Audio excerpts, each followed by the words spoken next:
Good morning, it's great to have your company this Tuesday the 19th of January. I'm Jessica Amir, a market analyst with Bell Direct.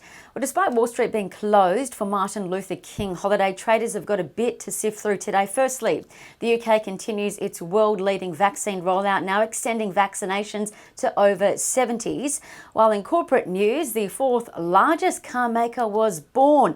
Stellantis and its shares rose 8% on the first day of trade following the $52 billion merger with the owners of Fiat Chrysler and Peugeot. Now, secondly, local traders will today zero back in on travel and tourism stocks, which could see further short-term selling before making another run in anticipation that international earnings won't get off the ground until 2022 when borders reopen. Now, thirdly, traders will focus on commodity stocks again today, and that's because China's economy rose more than expected in the fourth quarter, up 6.5%, taking yearly growth to 2.3%, meaning China was the only country to grow last year. And this year, the Chinese economy is likely to almost grow 8.5%, and that's largely fueled by industrial production.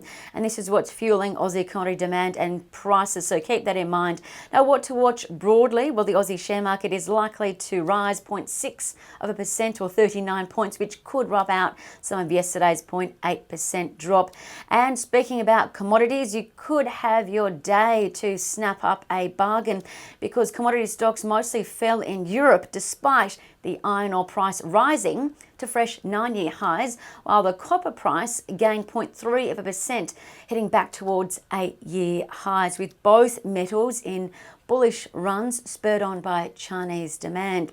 Oil stocks likely to come under pressure again today, and that's because the oil price fell about 0.5% overnight. But keep in mind two key things. The oil price is likely to rise as Saudis cut output in February, and secondly, Australia is exporting more LNG than ever before.